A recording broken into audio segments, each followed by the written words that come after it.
Good morning dear students. നമ്മൾ ഇന്ന് discuss ചെയ്യുന്നത് ഡിസാസ്റ്റർ മാനേജ്മെന്റിലെ ഇൻസ്റ്റിറ്റ്യൂഷണൽ ഫ്രെയിംവർക്ക് ആണ്. ഓക്കെ, എന്താണ് ഇൻസ്റ്റിറ്റ്യൂഷണൽ ഫ്രെയിംവർക്ക്? നമ്മുടെ ഗവൺമെന്റ് ഡിസാസ്റ്റർ മാനേജ്മെന്റിലേക്ക് എങ്ങനെ അത് നമുക്ക് തടയാം, മുൻകരുതലെടുക്കാം, അതിനെ പറ്റിയിട്ടുള്ളൊക്കെ റൂൾസ് ആൻഡ് റെഗുലേഷൻസ് പറയുന്ന ലോസും NEC, SDMA, NEMM, role of central ഗവൺമെൻറ്റും അല്ലെങ്കിൽ നമ്മുടെ സ്റ്റേറ്റ് ഗവൺമെൻറ്റും ഏതൊക്കെ ആസൂത്രണ പദ്ധതികളാണ് ഇതിനൊക്കെ വേണ്ടിയിട്ട് തയ്യാറാക്കിയെന്നുള്ള പദ്ധതികളെ പറ്റിയിട്ടാണ് നമുക്ക് ഡിസ്കസ് ചെയ്യേണ്ടത്.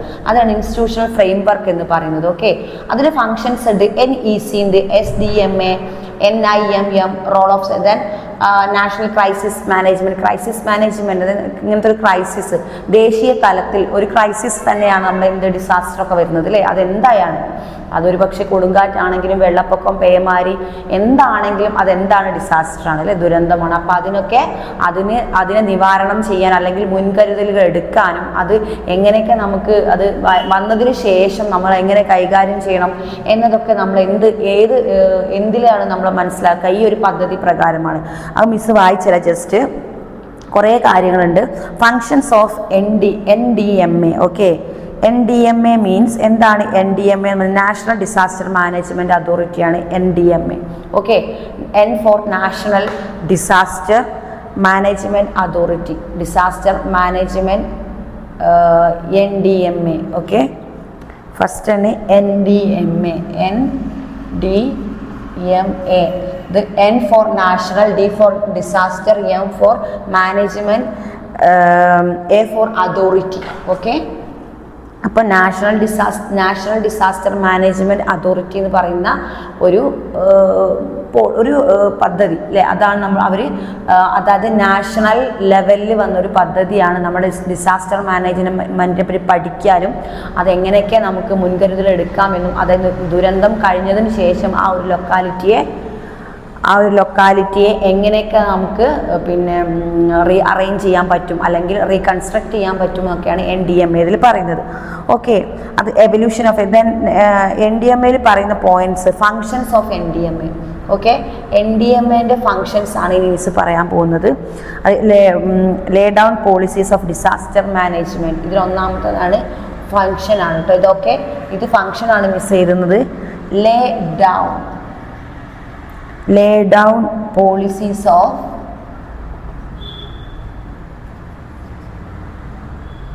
disaster management.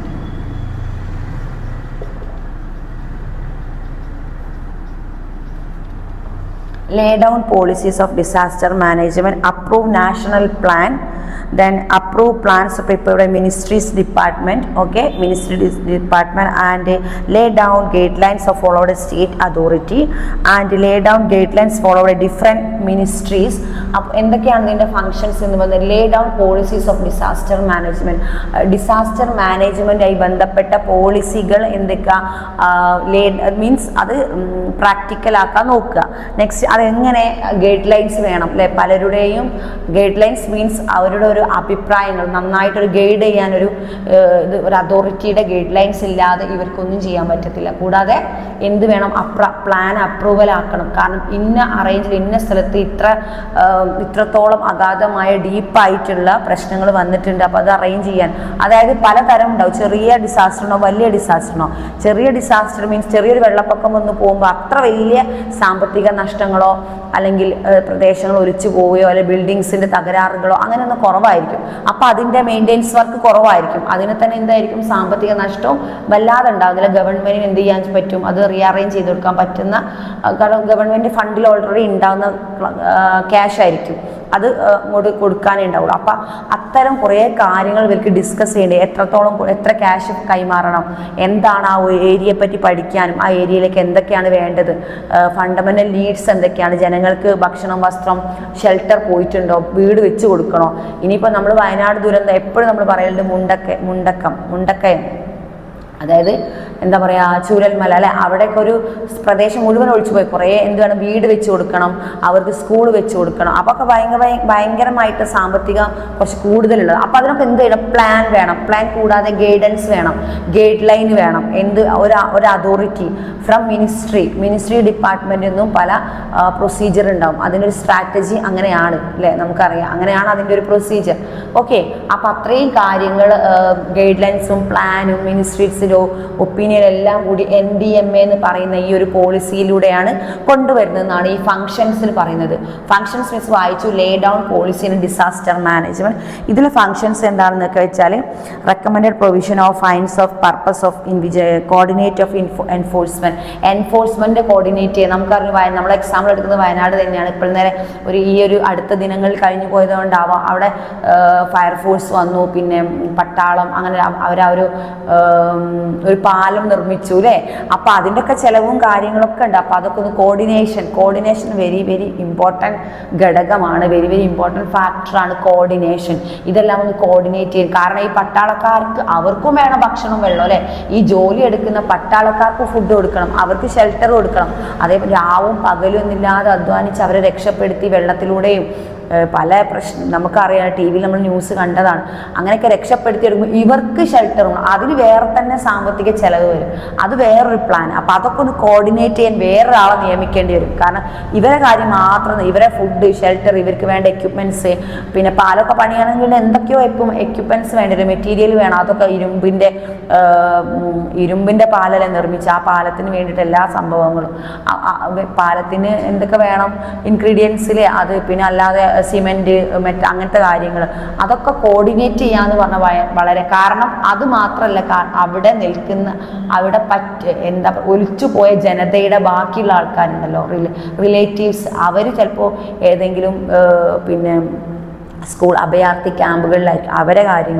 അവരെ കാര്യങ്ങൾ നോക്കണം. ഇവരെ നോക്കാൻ വന്ന എൻഫോഴ്സ്മെൻറ്റ്, അതായത് എന്താ പറയുക, ഈ ഒരു ഫയർഫോഴ്സൊക്കെ വരില്ല, അവരെ കാര്യം നോക്കണം നമ്മൾ അല്ലേ.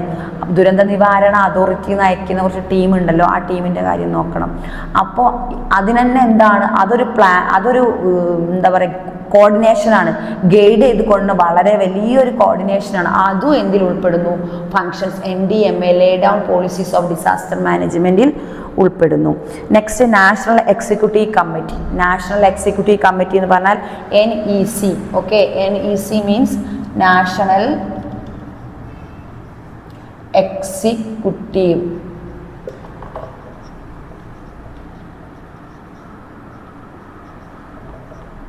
National executive committee. പിന്നെ SDMA സ്റ്റേറ്റ് ഡിസാസ്റ്റർ മാനേജ്മെൻറ്റ്. ഇത് state disaster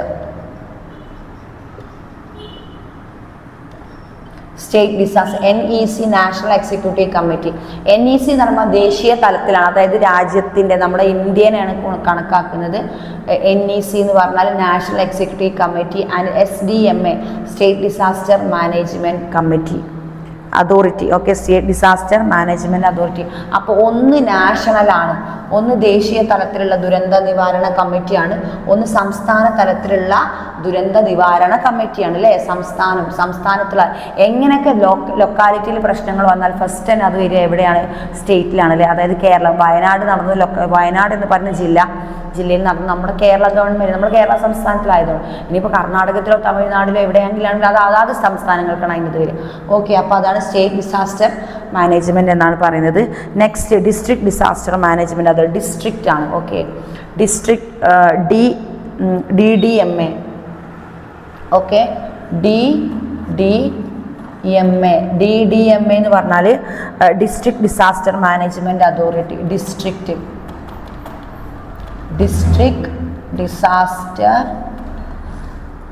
disaster management authority.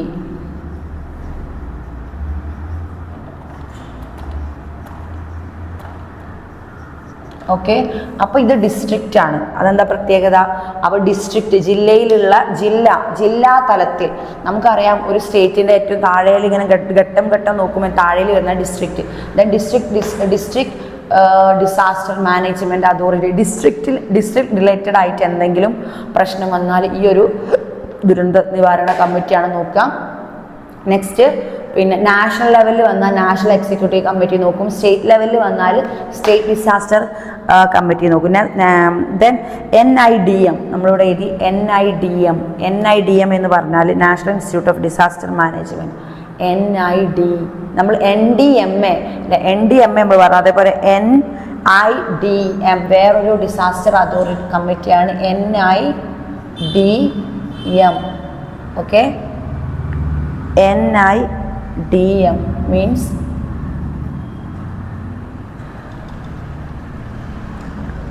National institute of disaster management. National institute of disaster management. Okay, national institute of disaster management NIDM. അപ്പോൾ എന്താ പറയുക, കുറേ പോളിസീസ് അല്ലേ, അതായത് ഇൻസ്റ്റിറ്റ്യൂഷണൽ ഫ്രെയിം വർക്കിൽ വരുന്ന കുറേ പോളിസീസാണ് നമ്മൾ ഡിസ്കസ് ചെയ്തുകൊണ്ടിരിക്കുന്നത്. അത് ജില്ലാ അടിസ്ഥാനത്തിലുണ്ട്, സംസ്ഥാനത്തിൻ്റെ അടിസ്ഥാനത്തിൽ, ദേശീയ തലത്തിലെല്ലാം ഉണ്ട് അല്ലേ. National institute of disaster management എന്താ പറയുന്നത്, ഈ 1995 international decade of natural disaster, അതായത് with the purpose of ensuring the problems of international strategy of disaster management. അതായത് ഇൻ്റർനാഷണൽ, അത് ദേശീയ തലത്തിൽ നമ്മൾ പറഞ്ഞു ഇൻസ്റ്റിറ്റ്യൂഷണൽ ഫ്രെയിംവർക്കിൽ ഫസ്റ്റ് വരുന്നത് നാഷണൽ ഡിസാസ്റ്റർ ഓഫ് മാനേജ്മെൻറ്റ്. ഇതിൽ വരുന്ന താഴെ സ്റ്റേറ്റ് വൈസ് നോക്കുമ്പോൾ സംസ്ഥാന തലം, നെക്സ്റ്റ് നോക്കിയത് ഇവിടെ ജില്ലാ തലം, DDMA district disaster management authority. ഓരോന്നിനും ഓരോരോ തരത്തിലുള്ള ഓരോരോ എന്തുണ്ട് പോളിസീസും അത് സ്ട്രാറ്റജി ഉണ്ട്, സ്ട്രക്ചർ ഉണ്ട്, അതെങ്ങനെ ചെയ്യണം എന്താണെന്നുള്ളത് അല്ലേ. അത് NDMA ഇത് ഏറ്റവും ഇമ്പോർട്ടൻ്റ് ആണ്, ദേശീയ തലം NDMA. നെക്സ്റ്റ് വരുന്നത് NEC, SDMA, NIMM, ഇതെല്ലാം എന്താണ് നമ്മുടെ പോളിസീസാണ്. നാഷണൽ ഇൻസ്റ്റിറ്റ്യൂട്ട് ഓഫ് ഫ്രെയിംവർക്കിൽ വരുന്ന മാനേജ്മെൻറ്റ് അല്ലെ, അതായത് ഡിസാസ്റ്റർ മാനേജ്മെൻറ്റിൽ വരുന്ന പ്ലാനിങ് അല്ലെങ്കിൽ ഗൈഡ് ലൈൻസ്, ദെൻ കോർഡിനേഷൻ, ഇതെല്ലാം ഉൾപ്പെടുന്ന കമ്മിറ്റികളാണ് നമ്മളിവിടെ ഡിസ്കസ് ചെയ്തുകൊണ്ടിരിക്കുന്നത്. Okay, next national disaster response force NDRF. NDRF നമ്മൾ കേൾക്കാറുണ്ട് പൊതുവേ, നമ്മൾ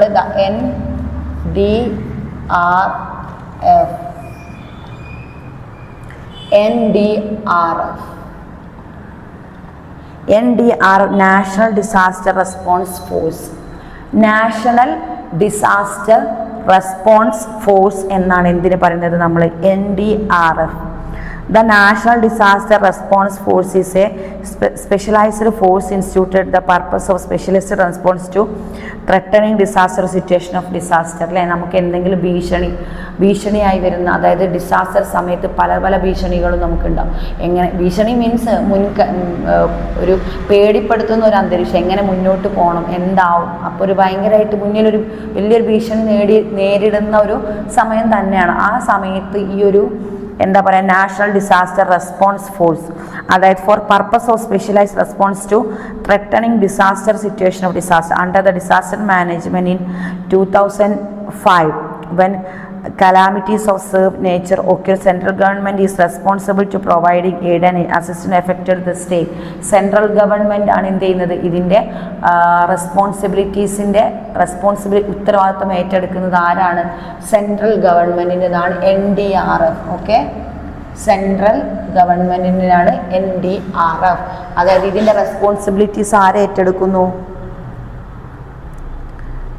ആരാ ഏറ്റെടുക്കുന്ന റെസ്പോൺസിബിലിറ്റീസ്, സെൻട്രൽ ഗവൺമെൻറ് ആണ് NDRFൻ്റെ ഇത് ഏറ്റെടുക്കുന്നത്. Okay, it a heavy organisation which is addition the director of general, several inspector general and deputy national disaster response force. Okay, ഇതിലെന്താണ്, the NDRF is a top heavy organisation. ഇതൊരു top heavy ഓർഗനൈസേഷനാണ്. അതായത് നമ്മുടെ രാജ്യത്ത് central government കീഴിൽ പ്രവർത്തിക്കുന്ന അത്രയും important ആയ ഹെവി മീൻസ് അത്രക്കും എന്താണ് അവർ ചെയ്യുന്ന കാര്യങ്ങൾ അത്രയും നല്ല ആർക്കും ചെയ്യാൻ പറ്റാത്ത ഹെവി ആയിട്ടുള്ള, അതായത് ദുരന്തത്തിലൊക്കെ പോയി അവർ കോർഡിനേറ്റ് ചെയ്ത് ചിലപ്പോൾ വെള്ളത്തിൽ പോകേണ്ടി വരും, ഈ റിങ് പിടിച്ച് നീന്തി അക്കരെ പോകേണ്ടി വരും, ജീവൻ മരണ പോരാട്ടം ലെവൽ. അതുകൊണ്ടാണ് heavy, it's an heavy disaster അല്ലെങ്കിൽ ഇറ്റ്സ് എൻ ഹെവി ഓർഗനൈസേഷൻ എന്ന് പറയാൻ കാരണം NDRF. ഓക്കെ, മറന്നുപോയത് NDRF, national disaster response force ആണ്. അത് കൊണ്ടുവന്നത് നമ്മുടെ സെൻട്രൽ ഗവൺമെൻറ് നേരിട്ട് അപ്പോയിൻമെൻറ്റ് ചെയ്യുന്ന ഉദ്യോഗസ്ഥരാണ് NDRFിൽ ഉള്ളത്. ഓക്കെ.